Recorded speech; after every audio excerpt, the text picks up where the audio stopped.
ప్రపంచానికి మధ్యస్థలమైన బెత్లెహేములో ప్రభు అయిన యేసుక్రీస్తు వారు కన్య మరియ గర్భంలో మరి ఆయన ఈ భూమి మీదకి రావడానికి కన్యకను ఏర్పాటు చేసుకొని పరిశుద్ధుడిగా ఆయన జన్మించాడు.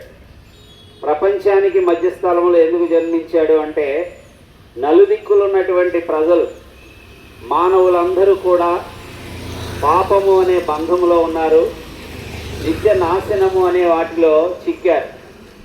మానవుడు ఎదుర్కొంటున్నటువంటి పాప మరణ నియమాల నుండి విడిపించడం కోసం పాపం లేనివాడిగా ఈ భూమి మీదకి పరిశుద్ధుడిగా ఆయన జన్మిస్తూ వచ్చినాడు. 33.5 సంవత్సరాల కాలం ఆయన ఈ లోకంలో జన్మించి, ఈ లోకంలో మానవుడు వెళుతున్నటువంటి ఆ ఘోరమైనటువంటి శిక్ష అనుభవించడానికి కారణం ఏంటి అని పరిశీలన చేస్తే, మానవుడు ఆజ్ఞను అతిక్రమించాడు. ఆజ్ఞ అతిక్రమమే పాపముగా చేయబడి మరి మరణానికి గురవుతూ వచ్చినాడు.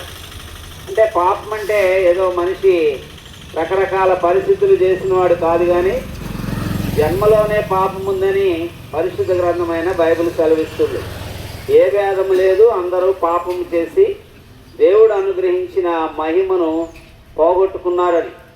అంటే దేవుడు మానవుణ్ణి మహిమతో లేక నిత్య జీవంతో నింపడానికి మొదటి మానవుణ్ణి తన స్వరూపంతో చేసుకుంటూ వచ్చాడు.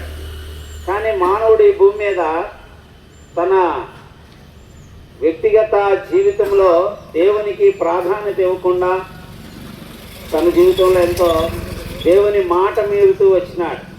దేవుని మాట మీరడం వల్ల వచ్చినటువంటి శిక్ష మరణం.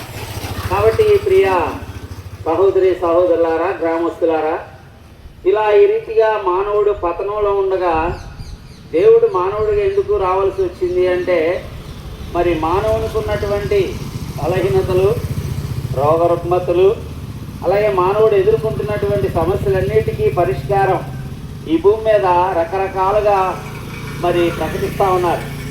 కానీ వాటన్నిటిలో కొంతమట్టికే పరిష్కారం జరుగుతుంది, కానీ ప్రభు అయిన యేసుక్రీస్తు వారి ద్వారానే సమస్త విషయాల్లో పరిష్కారం. ఎందుకంటే ఈ భూమి మీద చూడండి, ఒక కుటుంబ వ్యవస్థ నిర్మాణం దగ్గర ఒక పురుషుణ్ణి స్త్రీని జత చేసి వారి కుటుంబంగా ఏర్పాటు చేయబడి వారిద్దరి యొక్క దాంపత్య జీవితం వలన మానవుడు ఈ భూమి మీద పుడతాడు. అయితే ఈ దాంపత్యం వలన స్త్రీగానో పురుషుడిగానో భూమి మీద పుడతాడు, మంచిదే.